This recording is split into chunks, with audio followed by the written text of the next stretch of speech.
So I was like, oh, are they like jumping this guy at first, you know? And I didn't. Then I realized, oh wow, he's like an adult that actually like got out of his car and, you know, probably started getting violent or whatever. This is video taken by a student who attends Mo and Jean Johnson High School in Buda. It shows a fight between an adult and a student Monday during an anti-ICE walkout protest.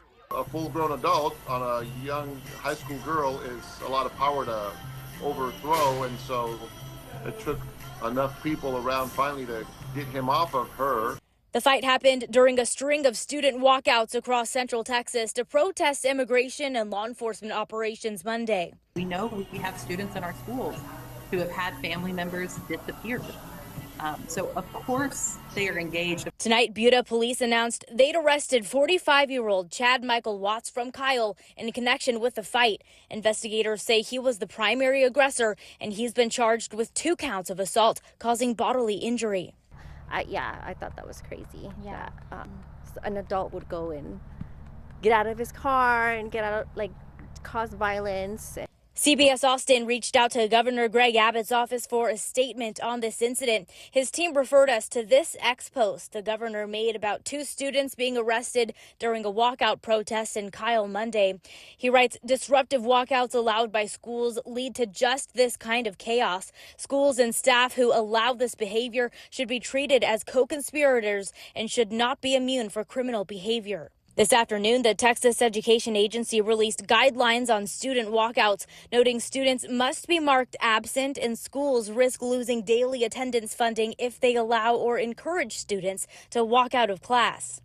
I really want to call on Governor Abbott to help turn down the volume and instead of attacking these protesters, emphasize that it is everyone's right to speak their voice and no one should be harassing someone else for their political engagement. Hays County Judge Ruben Becerra says an investigation is underway by the Hays County District Attorney's Office. In a statement, they say no matter one's political views, an adult bears a clear responsibility to exercise restraint, especially in the presence of children. Yeah, I thought that was so crazy, like an adult would do that to kids out there. Hundreds of Lafayette Jefferson High School students showing their support for immigrants, standing in solidarity against Immigrations and Customs Enforcement, also known as ICE. No more ICE! No more ICE! Students marched around the high school multiple times, hoping to make their voices heard. I'm missing my lessons to teach you one. This is a peaceful protest to try to teach people that we truly care about these people. Lafayette Jefferson High School is well known for its diverse population, many students proudly coming from immigrant families.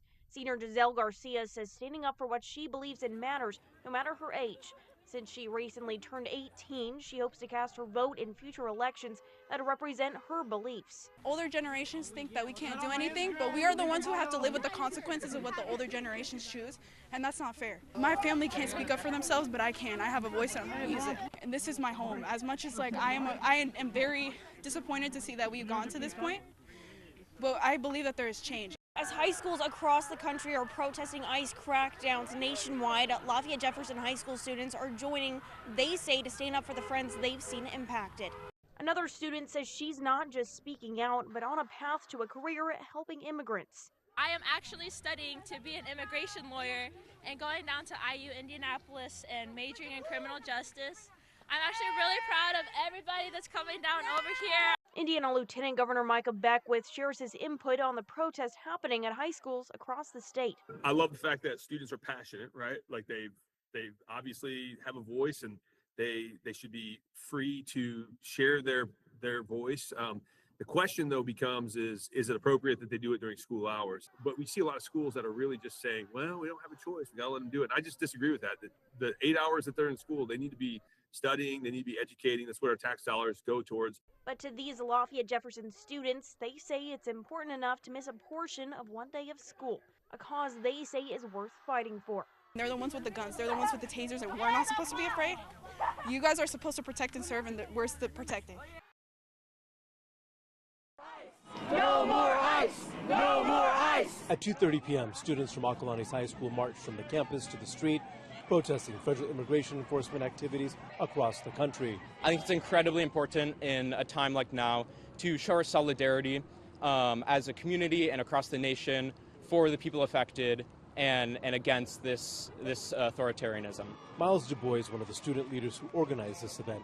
The students chanted, they carried signs that read, "No ICE, no human is illegal," and that immigrants built this country. I don't think we'll, see an executive order disassembling ICE from this one protest, but I think it does show that schools across the Bay care and that we are standing together against this threat. The student protest stretched across the East Bay, attended by students from at least a dozen schools in cities like Concord, Pleasant Hill, Livermore, and Pleasanton. I feel like I've joined a long history of students who have made their voices heard even before they're able to vote. I do think it's an important conversation for students to have, and for this to not just be a one-time thing, but something that we continue to do until ICE is gone. Students walked out at Los Lomos High in Walnut Creek at 2:30 p.m. as well.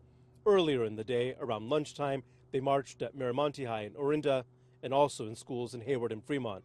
In Oakland, students at Head Royce marched from their campus on Lincoln Avenue to Highway 13, where they held signs along the overpass. Many students saying it's important to have their voices heard as their fellow classmates and their families face threats from ICE enforcement. Especially because we can't vote and we generally don't have as much as a say as an adult does.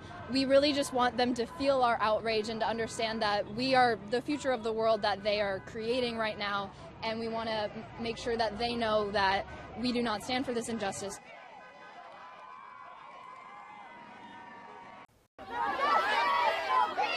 This was the scene Monday morning outside of Southport High School, as dozens of students walked out of their classroom and into the streets as part of a protest against ICE.